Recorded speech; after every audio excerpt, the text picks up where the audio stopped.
永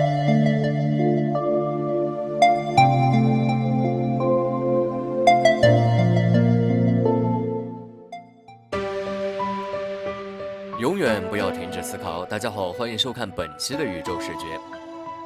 离子推进是一种未来尚不明朗的新的飞行方式，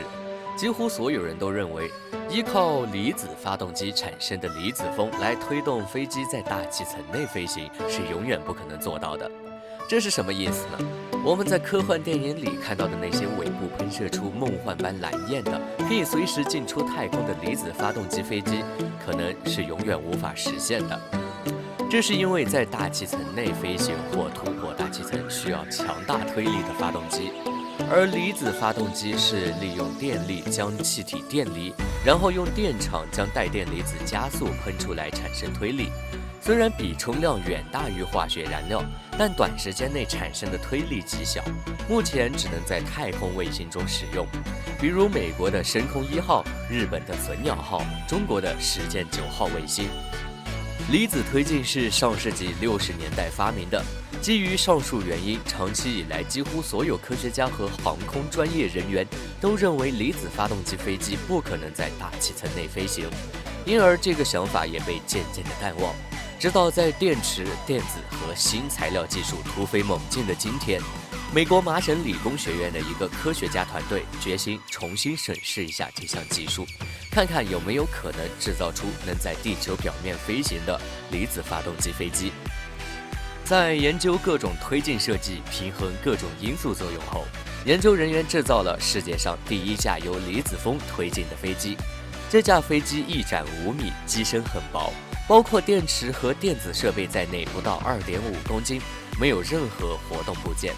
最令人称奇的是，它的离子发动机是悬挂在机翼下2排8列电线异形电离器，可以在超高电压电源转换器制造的4万伏特高压下，将氮气和氧气电离，从而产生了每千瓦5牛顿的推力，与喷气发动机的输出功率相当。在实验中，研究人员用弹射器将飞机弹射出去，在没有使用离子发动机的情况下，它可以滑翔10米远，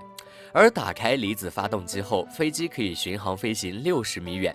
飞行实验一共进行了10次，飞机都能稳定飞行，滞空时间在8到9秒左右。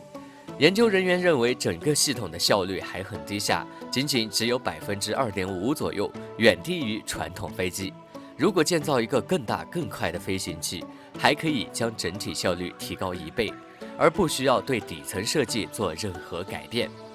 离子发动机飞机究竟有没有未来，科学家们还没有明确的答案，但如果能够成功，将可能带来飞行方式上的又一次重大革命，比如使用更清洁的能源、更简单、更安静，可以在空中无限停留等等。这项研究成果发表在11月21日的《自然》杂志上，同样也是《自然》杂志在1904年的2月，它发表了一项简短的新闻，标志着另一个不朽事件的开始，那就是莱特兄弟发明的飞机第一次成功实现飞行，在空中飞行了12秒。而在114年后，《自然》杂志再一次报道了另一种飞行方式。无独有偶的是，麻省理工研制的实验飞机和莱特兄弟的飞机惊人的相似，首次飞行时间也极为相近，这标志着另一个不朽事件的开始吗？